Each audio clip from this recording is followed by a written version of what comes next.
나는 빚진 자입니다 라고 하는 제목으로 말씀을 드립니다. 넛지 효과라고 하는 말을 혹시 들어보셨습니까? 넛지라는 말은 가볍게 팔꿈치로 툭 치다는 거예요. 옆에 있는 사람이 눈치를 못 챌 때 가볍게 툭 쳐가지고 사인하는 거지요.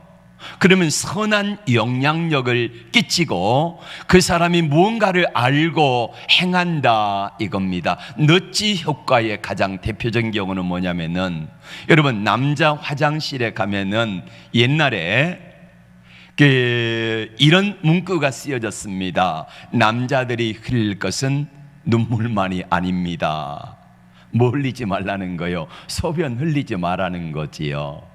그래서 소변을 흘리는 양이 좀 적었다 그러지요. 근데 그것보다 더 놀라운 효과가 있는데, 네덜란드의 한 공항에서 이거를 실험을 했습니다.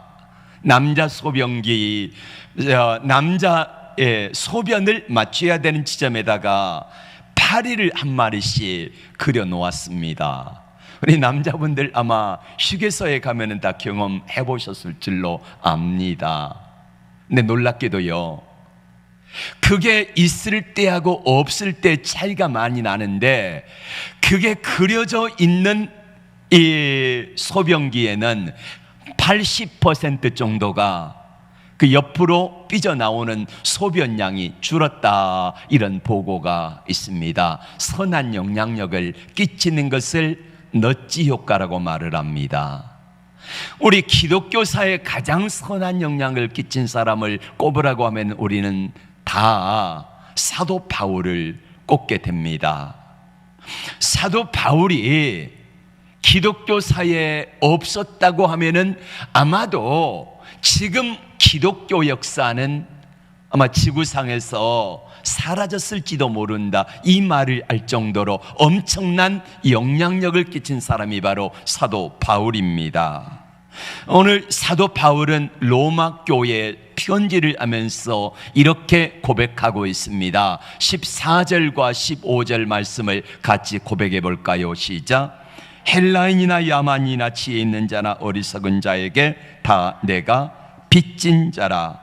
그러므로 나는 할 수 있는 대로 로마에 있는 너에게도 복음 전하기를 원하노라. 아멘. 바울은 로마에 있는 성도들에게 무슨 빚을 졌을까요? 바울이 로마 교회에 돈을 빌렸습니까? 아닙니다. 바울이 로마 교회에 있는 성도들에게 선교비를 받았습니까? 한 번도 받은 적이 없습니다. 바울이 로마 교회를 개척한 것은 아니기 때문에 바울은 로마 교회에 가본 적도 없고 그 성도들에게 선교비를 후원받은 적도 없고 보지도 못하고 알지도 못하는데, 바울은 내가 너희에게 빚졌다 이렇게 말하고 있습니다.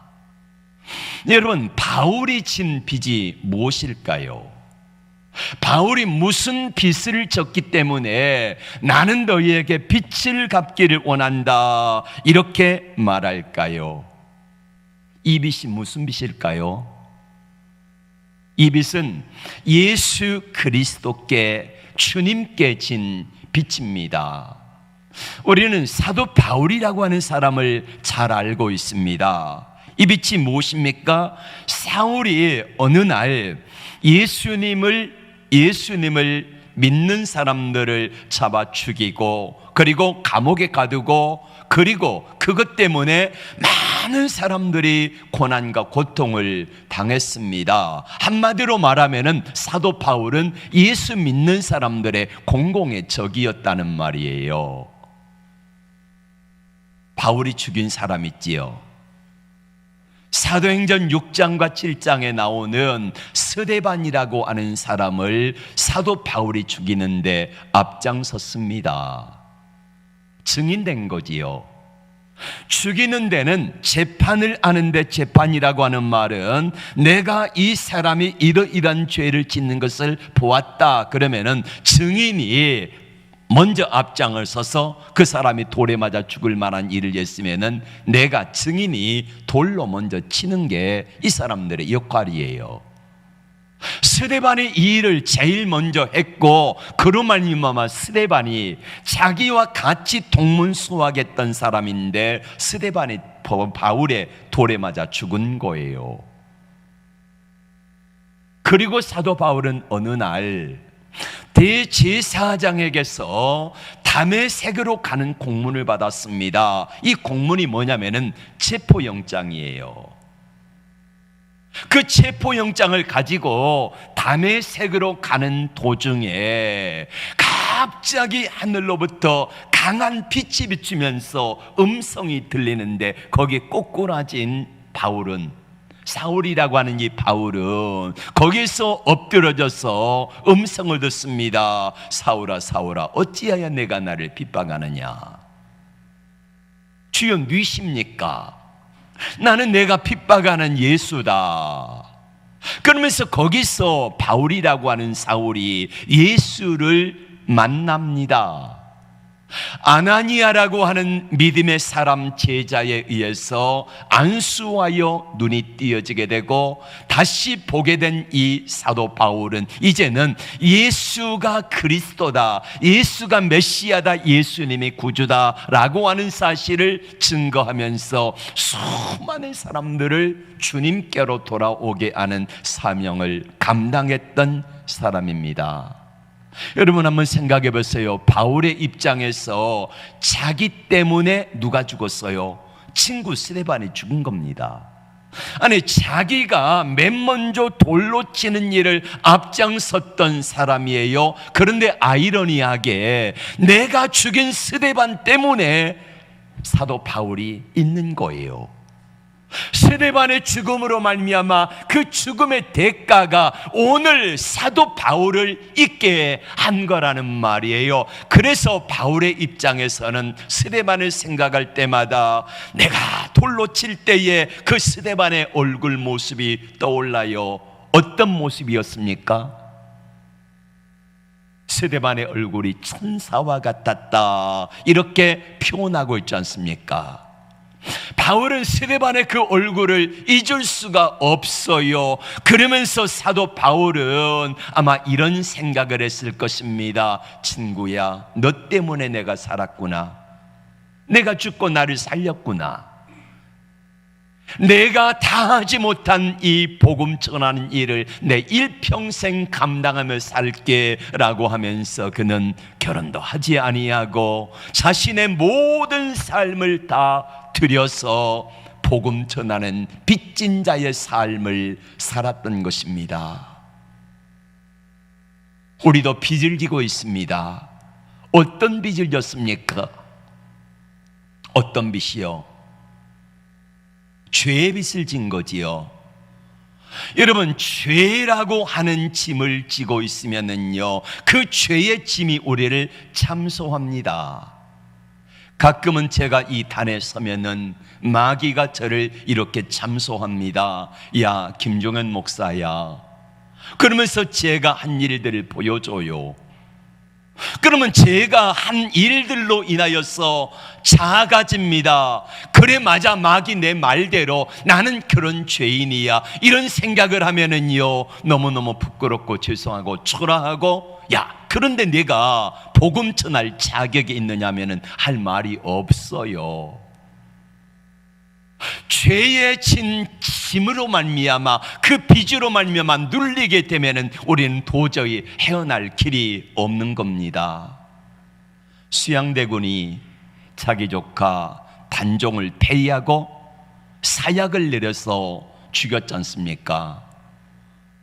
그리고 왕이 되었습니다마는 수양대군의 마음속에는 자기 조카 왕을 죽인 이것 때문에 마음속에 늘 죄의 짐이 있는 거예요.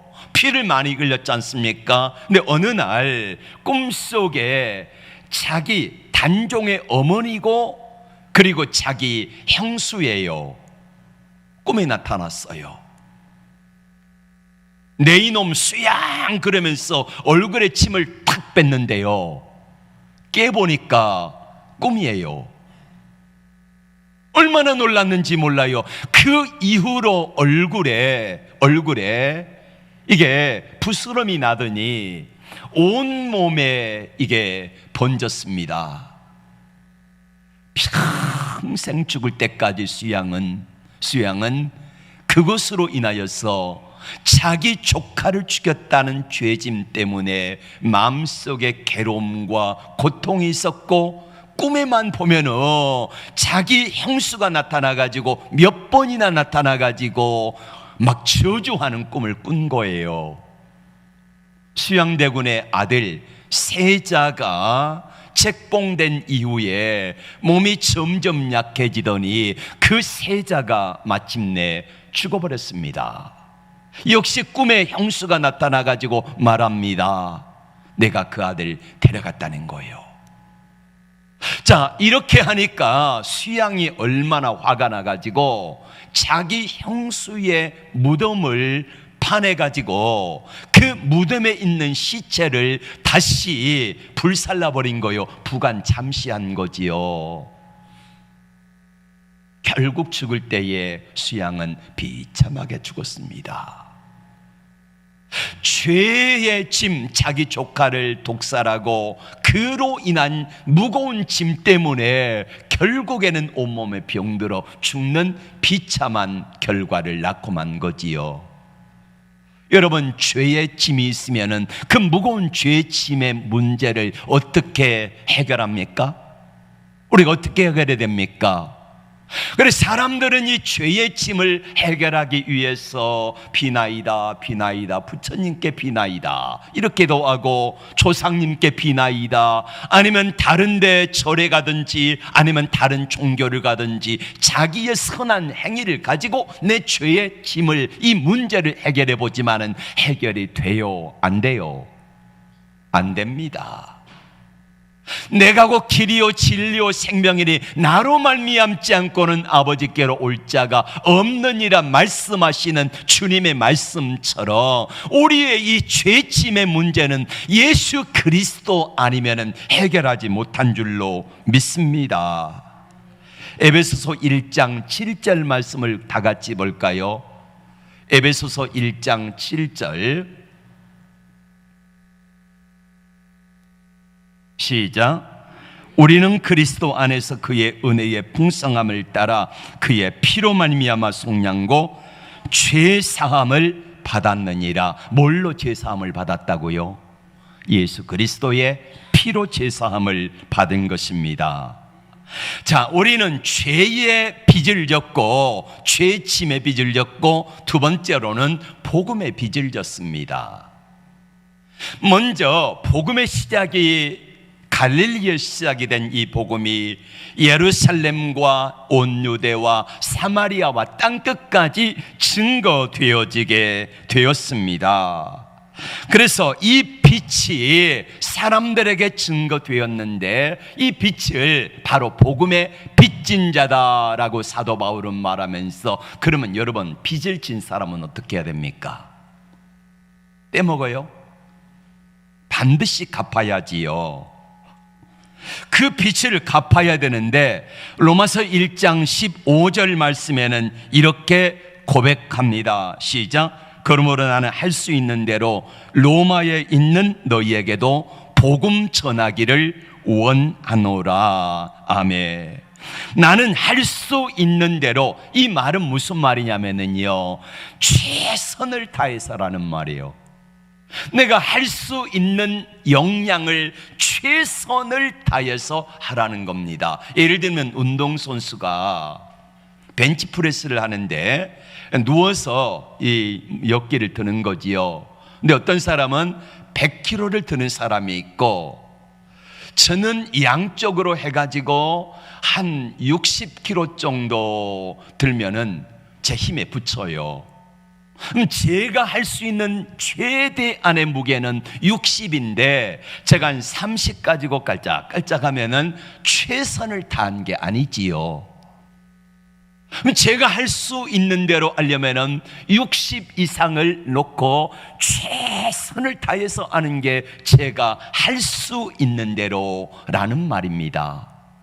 그러므로 우리는 하나님 앞에 할 수 있는 대로, 시원찮게 하는 것이 아니라 최대한 할 수 있는 능력대로 감당을 하라는 것입니다. 언제까지 하라는 겁니까? 빚 다 갚을 때까지. 여러분, 빚을 갚지 아니하면은 빚진 자가 돼가지고, 빚쟁이는 어떡합니까? 빚을 빌려준 사람 채주를 보면 어떡하지요?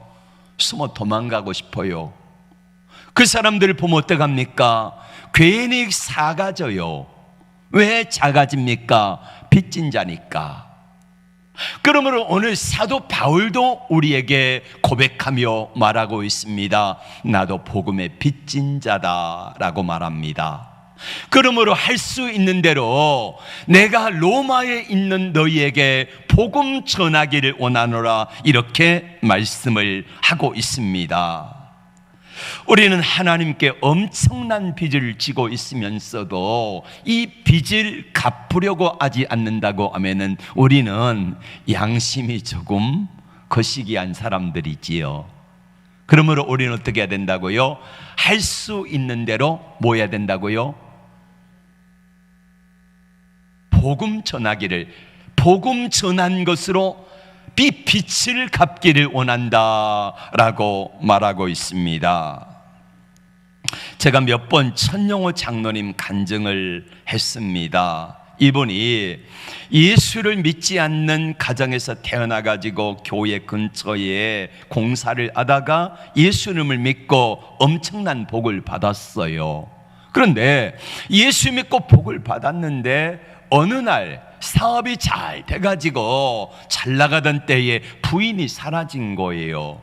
보증 잘못 져가지고 모든 전 재산을 날리고 거지가 되었고, 그리고 2년 동안을 노숙자 살았습니다. 자기 부인이 죽을 병에 걸렸어요. 그래서 하나님의 은혜로 기도하는 가운데 고쳐주셨고, 나중에는 처음에 예수 믿을 때보다 또 몇 갑절의 은혜와 복을 받아서 정말 열심히 주님을 섬기며 믿음으로 살았습니다. 그러던 중에 이분이 섬기는 부산의 백양로 교회, 우리 장로교 통합 측에서 가장 큰 교회 중에 하나인데, 그 교회에서 장로 피택하는 선거가 있었습니다. 자, 장로 피택할 때에 한 분이 와가지고 이렇게 말합니다. 집사님 이번 장로 피택에 1번으로 됐어. 그래, 1번으로. 화장실에서 있는데 그 말을 들었습니다. 그래가지고 이 장로님이 하나님의 은혜가 너무 감사하잖아요. 자신 예수 믿지 않았던 불신가정에서 자신의 죄를 사해 주시고 구원해 주시고 사업을 흥왕하게 해주셨다가 망하게 됐지만은 다시 회복하여 주셔서 지금의 이 은혜가 너무너무 감사하고, 그것도 감사한데 장로 피택에서 일본으로 될 수 있는 은혜를 주심에 너무 감사해서, 하나님 제가 뭐 하면 이 빚을 갚을 수 있겠습니까? 그렇게 생각하다가 화장실 청소를 하자. 그리고 나서 그 다음 주부터 이분이 화장실 청소를 하기 시작했습니다.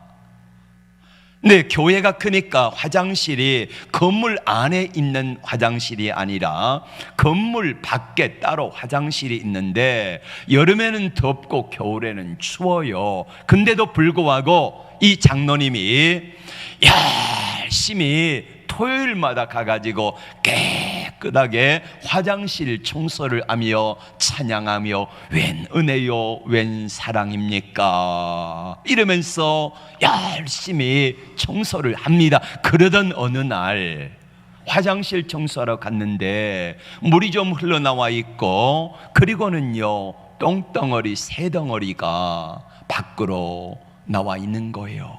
떨어져 있는 거예요. 보니까 화장실이 막혔는데 변을 눕고 계속해서 누르니까 넘쳐가지고 그 귀한 그 새 덩어리가 밖으로 떨어져 있는 거예요. 보는 순간 냄새도 나고 역겹기도 하고 그래가지고 이렇게 해서 비닐해가지고 집었는데 집는 순간에 갑자기 획 올라오더니 그 자리에서 버리면서 내동댕이 치면서 이렇게 불평을 합니다. 하나님, 제가 장로가 돼가지고 이거 할 군번입니까? 5년 동안이나 제가 이거 하는데 아무도 알아주지 않습니다. 장로들도 안 알아주고 우리 목사님도 안 알아주고 나 안 할랍니다. 그러면서 팽개치고 나오는데 하나님의 갑자기 음성이 들리는 거예요. 야, 영호야, 누가 너더러 이거 하라 그랬냐? 네가 하겠다고 좋아서 하겠다 그랬으면 열심히 할 일이지, 그런다고 내 팽개치면서 그렇게 삿대질하기냐? 이 하나님의 음성을 듣고요, 이분이 그 똥덩어리 떠내리 둥둥 떠다니는 그곳에 무릎을 꿇습니다. 하나님, 잘못했습니다.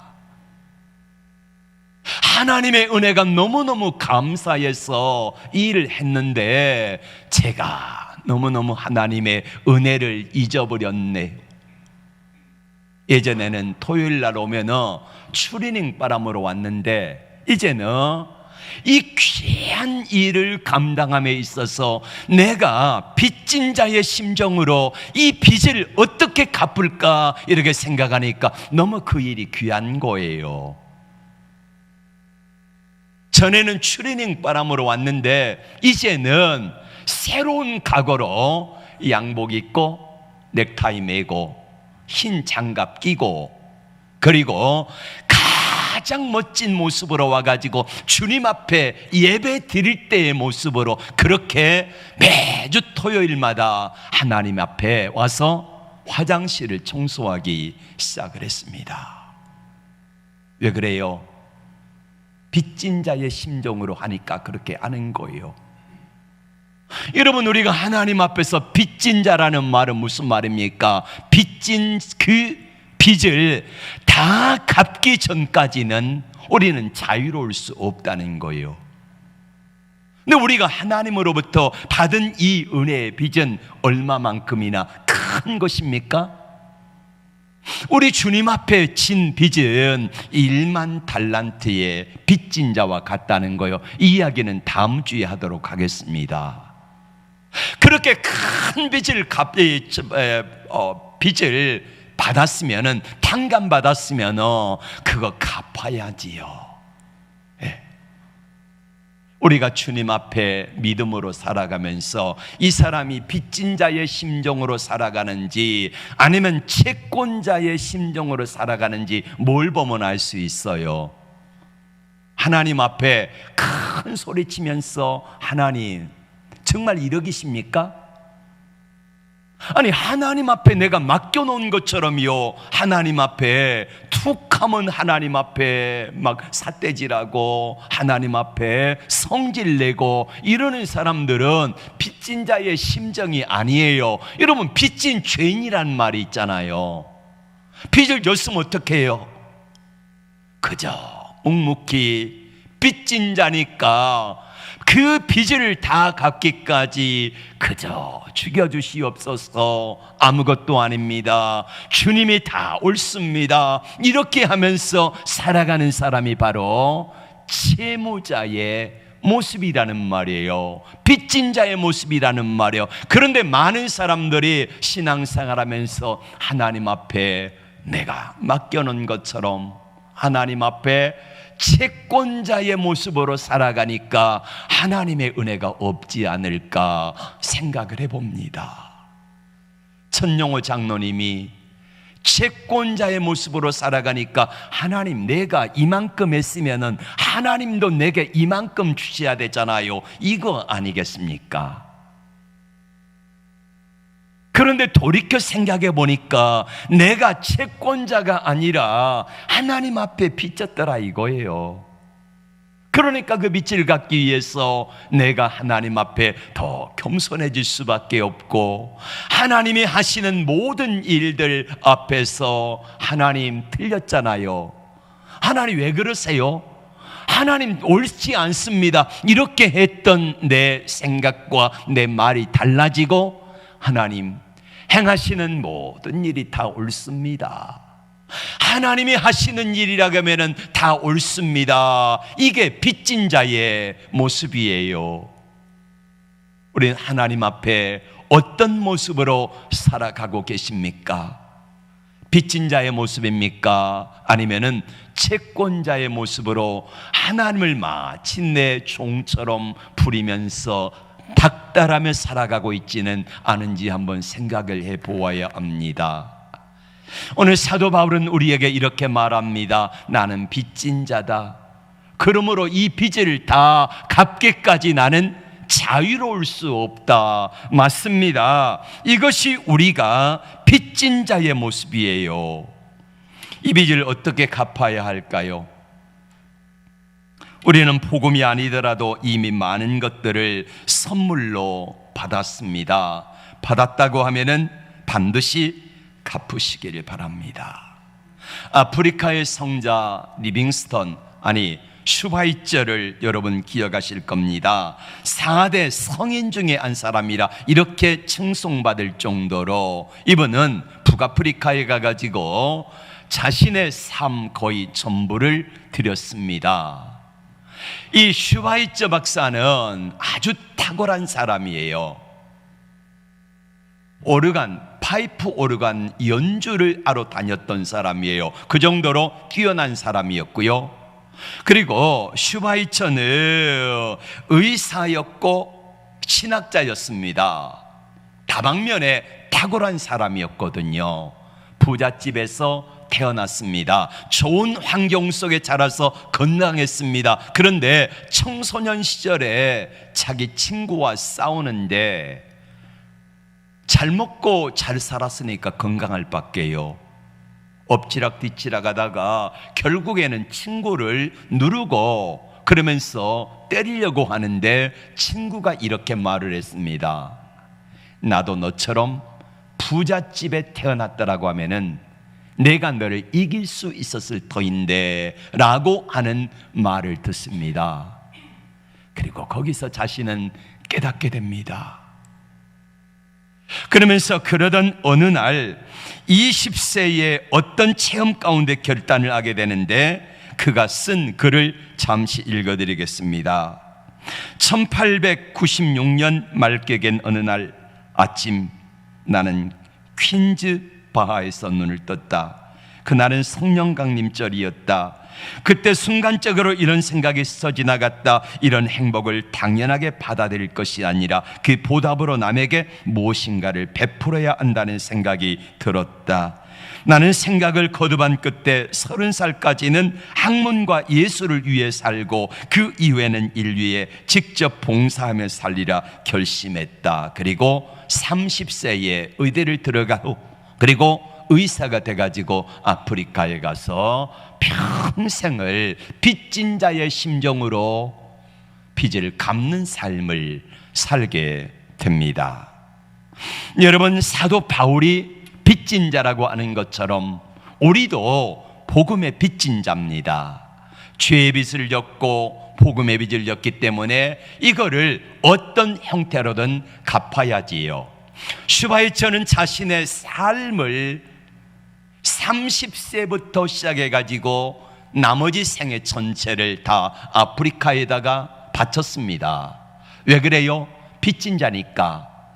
그 빚을 갚기 위해서 그 삶을 선택한 것입니다.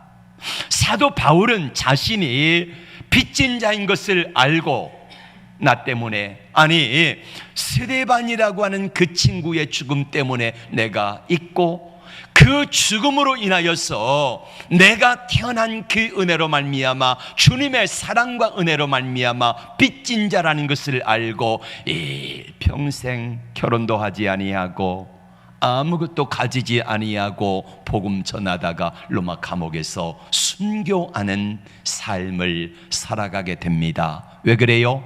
빚진 것을 갚기 위해서.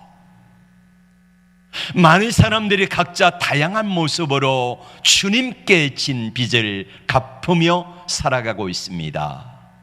어떤 이들은 이 빚을 갚기 위해서 선교사로 사역을 감당하고, 어떤 사람은 주님의 빚진 자로서 목사로서의 사명을 감당하고, 어떤 사람은 장로로, 권사로, 집사로, 평신도의 모습으로 각자 있는 자리에서 주님께 빚진 자의 모습을 가지고 이 빚을 어떻게 하면 갚으며 살아갈 것인가 애쓰면서 기도하며 살아가는 것입니다. 사도행전 15장에서 사도 바울은 예루살렘에 올라갑니다. 올라갈 때에 성도들이 예루살렘 교회가 가뭄과 기근으로 말미암아 물질의 어려움을 당하고 있을 때에 예루살렘 성도들을 돕는 헌금을, 연보를 하라 그랬습니다. 그래서 소아시아와 자기가 전도한 지역에 편지를 보내가지고 각 교회마다 다 연보, 예루살렘 구제 헌금을 보내라고 하면서 그 헌금을 모아가지고 갈 때에 이런 말을 하고 있습니다. 로마서 15장 27절 말씀 같이 볼까요? 시작. 저희가 기뻐서 하였거니와 또한 저희는 그들에게 빚진 자니, 빚졌다는 거예요. 만일 이방인들이 그들의 영적인 것을 나눠 가졌으며, 무슨 말이냐면은 그들은 예루살렘 교회 성도들을 말합니다. 예루살렘 교회로부터 영적인 복음을 나눠 가진 거잖아요. 이것을 나눠 가졌으며 뭘로 갚으라고요? 육적인 것으로 그들을 섬기는 것이 마땅하니라. 육적인 게 뭡니까? 물질로 갚으라는 거지요. 그렇습니다. 이방인 교회는 예루살렘 교회에 영적인 빚을 진 거예요. 왜요? 저들에게 복음을 받았으니까 받은 복을 당연하게 여기는 것이 아니라 뭐예요? 반드시 갚아야 된다는 거예요. 그래서 예루살렘 교회를 위해서 이방인 교회들이 연보를 모아가지고 구제 헌금을 가지고 예루살렘 교회 성도들을 돕는 것이, 이것이 뭐 하는 것이라고요? 물질로 복음에 진 빚을 갚는 거라는 것입니다. 터키라는 나라가 이름을 바꿨어요. 튀르키예로. 근데 터키에 지진이 일어나고 그 위에 시리아가 있는데 이 나라들이 지금 몇 명이 죽었는지 헤아리기도 어려워요. 많은 사람들이 죽었습니다. 근데 우리는 터키라고 하는 튀르키예에 빚을 졌습니다. 언제 빚을 졌습니까? 6.25 때 저들이 와가지고 우리에게 생명을 가지고 와서 젊은이들의 목숨을 이 땅에 피로써 갚은 거예요. 그렇다고 하면 우리도 저들에게 진 빚을 갚아야 되지 않을까요? 4월 첫 주일이 부활절입니다. 부활주일.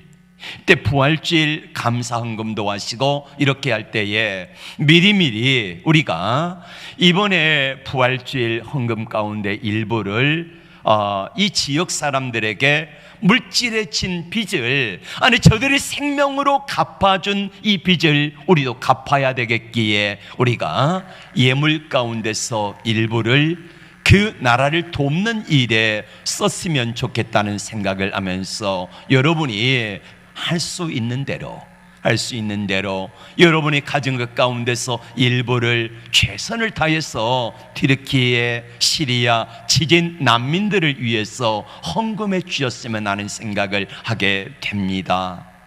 또 우리는 많은 사람들에게 기도의 빚을 지고 있습니다. 여러분, 이번에 에즈베리 대학교에서의 놀라운 부흥의 역사는 그냥 일어난 게 아닙니다. 한 목사님이, 닥터 홍이라고 하는 이 목사님이 하나님의 말씀을 받았습니다. 날 기도하는데 하나님이 이런 말씀을 주시는 거예요. 야, 너 이 지역을 위해서 24시간 기도해라. 그래서 하나님 앞에 기도하기 시작했습니다.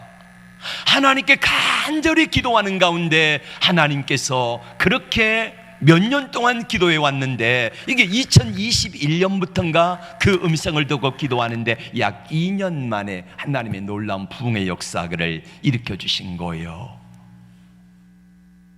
에즈벨의 놀라운 부흥의 역사는 그냥 일어난 게 아니라 뭘로 일어난 거예요? 몇 사람들의 기도라고 하는 이 기도의 빚으로 말미암아 이루어진 거룩한 부흥의 역사라는 것입니다.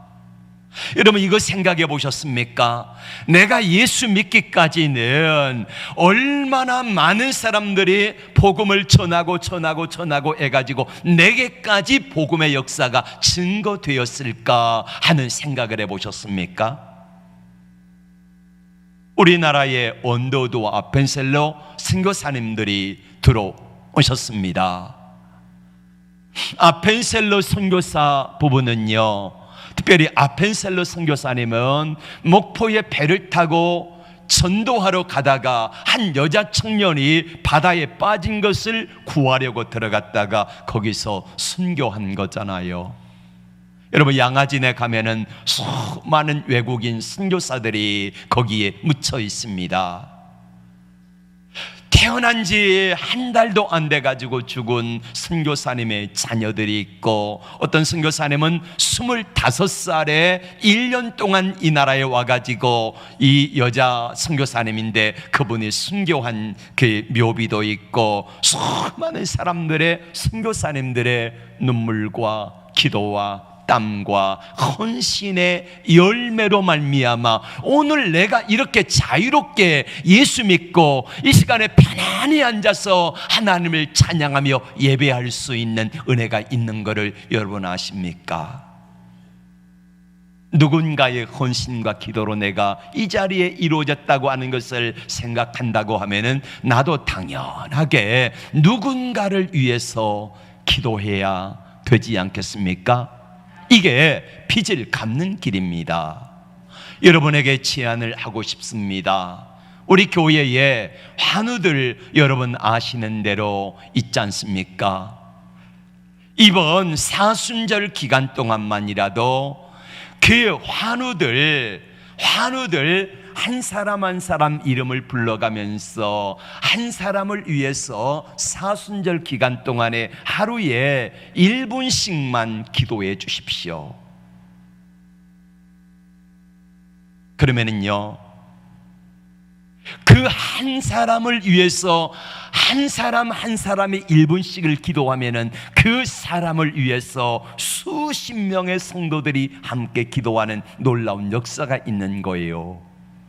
그렇게 함으로 말미암아 이 빚을 갚아야 되지 않겠습니까? 오늘 사도 바울은 우리에게 이렇게 말하고 있습니다. 우리는 빚진 자다. 이 빚을 갚기 전에는 우리는 자유로울 수가 없어요. 그러므로 여러분, 진 빚을 갚기 위해서 최선을 다해서 하나님 앞에 살아가는 우리 모두가 되어지기를 원합니다. 누가복음 12장 59절 말씀 읽고 마치겠습니다. 시작. 내게 이르노니 한 푼이라도 남김이 없이 갚지 아니하고서는 결코 거기서 나오지 못하리라. 아멘. 기도합니다.